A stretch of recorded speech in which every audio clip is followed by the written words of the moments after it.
আজকে আমি ঠাকুরবাড়ির রান্না থেকে বেগুন পোস্ত রান্নাটা একবার চেষ্টা করলাম।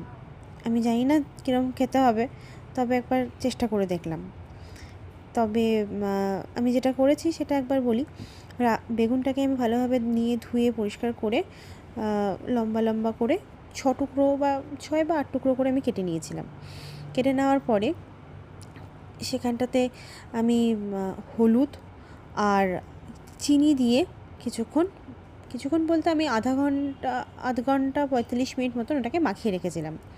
লবণ দিইনি, শুধু হলুদ আর চিনি দিয়ে আমি আধ ঘন্টা মাখিয়ে রাখার পর আমি তার মাঝখানে আমি যেটা করে নিয়েছিলাম সেটা হচ্ছে কিছুটা রসুন আমি ছুলিয়ে নিয়েছিলাম।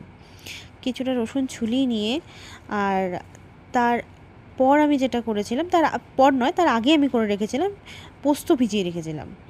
পোস্তটা ভিজিয়ে রাখার পর পোস্তর মধ্যে রসুন, একটু কাঁচা লঙ্কা ভেঙে আমি দিয়ে দিলাম।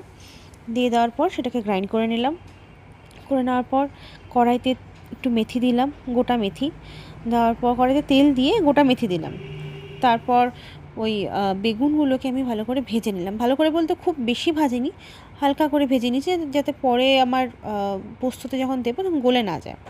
তারপর পোস্তটা দিলাম, মানে যেটা আমার গ্রাইন্ড করা পোস্ত ছিল সেটা দিলাম। সেখানে কিছুটা লবণ দিলাম, লবণ আর কিছু দিইনি, শুধু লবণ দিয়েছি। আর যে হলুদ রঙটা হয়ে আছে সেটা ওই তেলের মধ্যে যে হলুদটা ছিল বা সেইটারই হলুদ রঙ হয়ে আছে, আমি এক্সট্রা করে আর হলুদ দিইনি। তারপর বেগুনগুলোকে ছেড়ে দিয়ে কিছুক্ষণ কষালাম, মাঝে 1-2 বার ঢেকে দিয়েছিলাম। জল এক্সট্রা করে আর দিইনি, যা পোস্ততে গ্রাইন্ড করার সময় যেটুকু জল ছিল সেটুকুই জল। আস্তে আস্তে যখন তেল ছেড়ে আসলো তখন আমি ওটাকে একটু ভালো করে নাড়িয়ে চাড়িয়ে আমি নামিয়ে নিলাম। খুব ইজি, মানে খুব একটা কঠিন নয়, তবে খেতে খুব ভালো হয়েছিল। ওই রসুনের গন্ধটার জন্যই আরও বেশি ভালো লাগছিলো। আমার বাড়ির লোকও ভালোই বলেছে, খারাপ বলেনি।